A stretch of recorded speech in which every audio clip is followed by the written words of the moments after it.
Good afternoon, everybody. It's Freelance Teacher once again, and this is going to be a little shorter for a couple of reasons. One, it's only one topic, and the other thing is it's almost 90 degrees outside, and the studio's not air conditioned today, so we're going to have, you're going to see your host have a potential meltdown, which has its own brand of entertainment.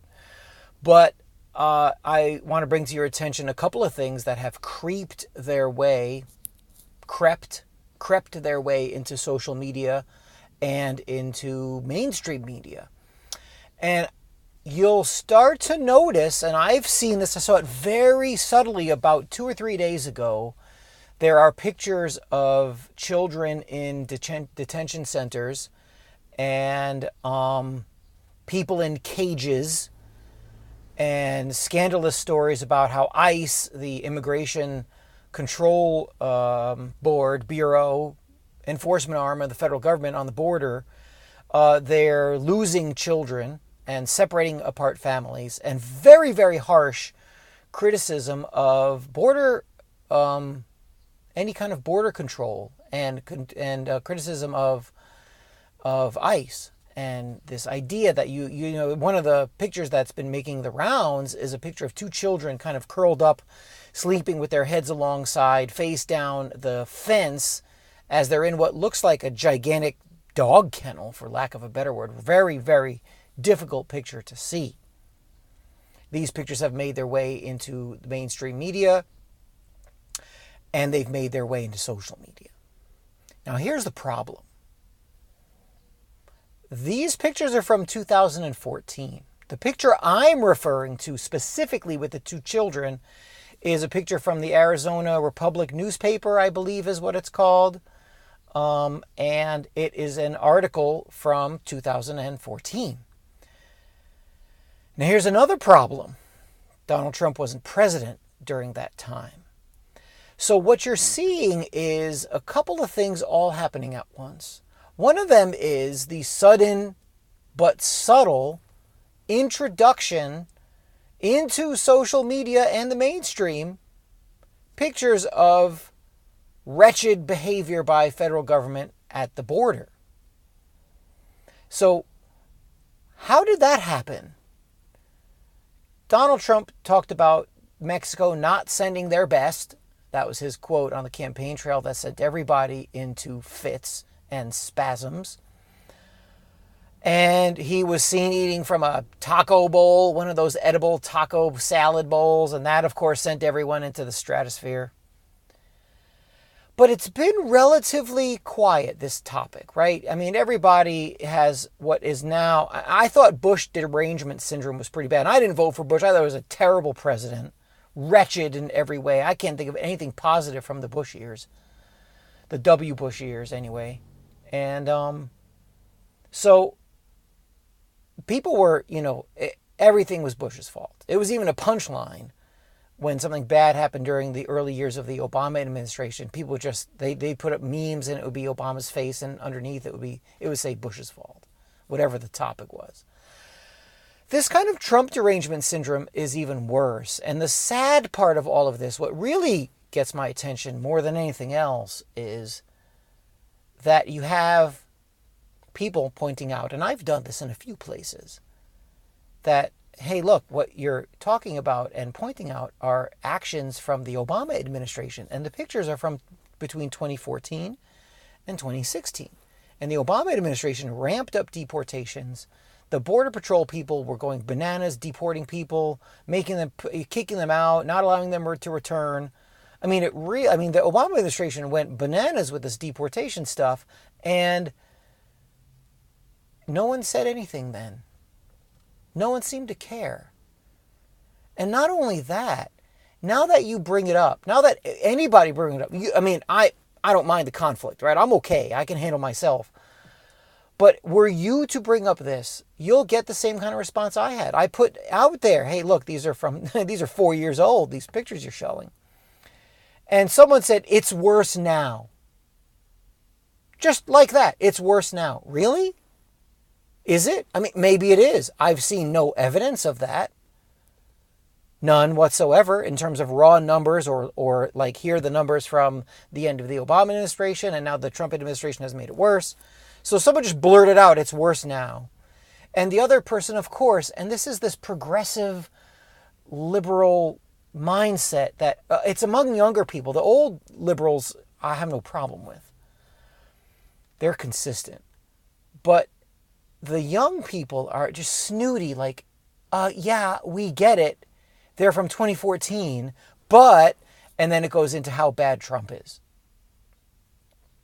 Now, you should find that intellectually cockroach-like. These are mouth-breathing imbeciles who really are just unfit to, if you're a thinking person, somebody like that, they're just not fit to make eye contact with you.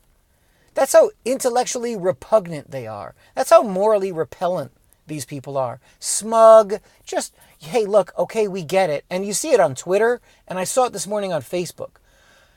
Yeah, so we get it. It's from 2014, but now, and then there's the usual diatribe against Trump, Drumpf, Cheetos, Tiny Hands, Tangerine, Orange, right? All this kind of stuff. Not even, I guess a lot of America really has lost its way, and it's why I can see why people pray for the complete destruction of the United States. Just so that some of these folks who are just completely lost and really don't know how to do anything except hate conservatives or hate Republicans or hate people who don't agree with them. I'm not quite sure what their grounding is. But you can see why these people pray for Armageddon, because these people just won't make it. They can't see anything logical or have any kind of reason enter into their lives. So you can't even imagine if someone say, look, man, did I miss the boat. I should have been on this topic when it was a topic. And because the Obama administration was in power, I thought everything was great. I didn't know it was this bad. First of all, I can't imagine someone saying something like that, especially not today's younger progressive liberal type. They just seem like brainwashed automatons.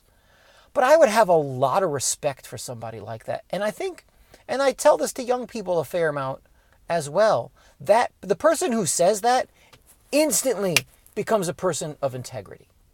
Right away, that again, be a progressive liberal. Hey, no problem, good. I'll join the anti-war march with you.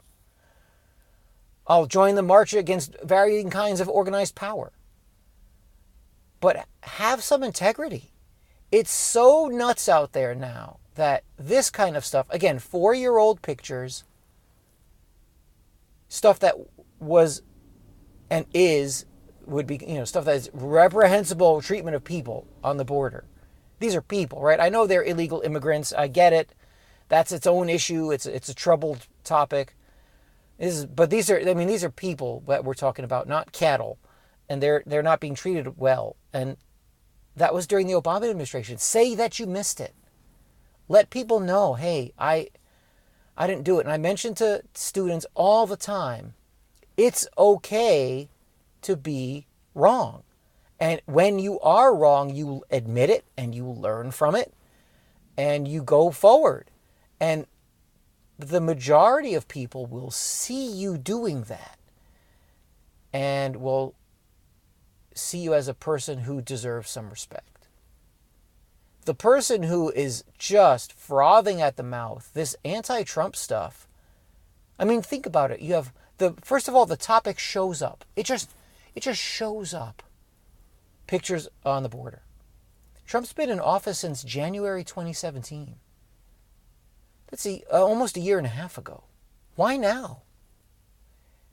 Is it because it's far enough away from the end of the Obama administration and people are just immersed in the Trump stuff that it'll be kind of dismissed or missed by people? It's been long enough now, right? Can't introduce that the first 2 or 3 months of the Trump administration because everybody's going to know that it's the Obama administration. Like, wait a minute. Trump's been in office for 50 seconds. There's no way the Trump admin's responsible for this. So is it because they needed it to be released later? Now we are further in and people will be more susceptible to the propaganda that the power elite need to feed you? I don't know. It's strange. So it shows up all of a sudden, these pictures. And you'll see more as the weeks go on. I have a funny feeling I'm going to see more stuff like this. There will be many more Facebook pictures, Twitter posts. Luckily on Twitter, people instantly mock the reporters. These are supposedly reporters who are posting these pictures and telling about how terrible Trump is. And then you'll see people underneath the tweet and they'll be like, look, you're the worst reporter in the world. You're totally fake because these pictures are 4 years old. So luckily they have that on Twitter. Facebook, where you can write more and people are more comfortable typing and stuff, you get a little bit less. You got all these people just, their amen choir comes out and they're like, yeah, Trump is terrible. Look at this stuff. So it's really interesting to watch how this happens. And the reaction is, of course, the key. Anyone apologizing? I haven't seen it yet. Anyone admitting like, oh yeah, wow, we took our eye off the ball because the scandal-free Obama administration was in power? I don't think I've seen any of that yet. And I have a Twitter account. I'm on Facebook. I have 2 Instagram accounts. You just don't see it. But a word to anybody who values the respect of a young mind and people's respect for you. If they respect you as a teenager and they'll remember you as somebody who's consistent and deserves respect. Look, I've had thousands of students over the last 21 years. There are people who disagree with me 8 ways to Sunday. I don't know of anybody who has open hostility and disrespect toward me, simply because I lay my cards on the table, and if I'm wrong, I'll say I'm wrong. I missed that. I had students a couple years ago I had 2 young black women in class, the ones who introduced me to the whole crisis actor thing. These 2 were just amazing in terms of their social knowledge, historical knowledge, their commitment to social justice, real social justice, not university social justice. And they disagree with me to this day, but we respect each other because both sides are willing to say, hey, wait a minute, here's the side to the story that you may not be aware of.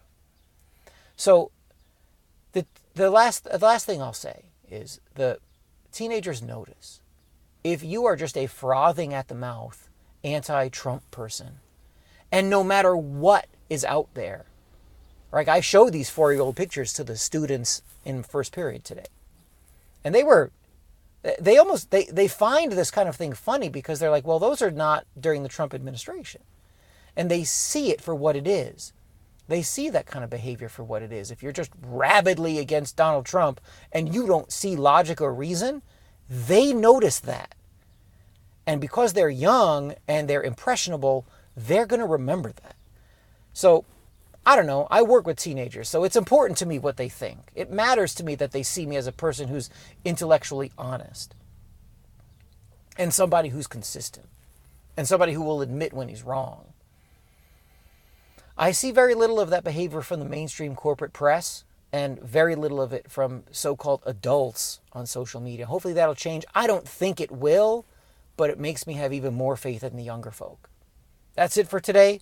There's no homework. I don't want you to write anything about this. Just listen, comment, and subscribe. All the usual stuff for social media that we like so much. Okay, talk to you next time.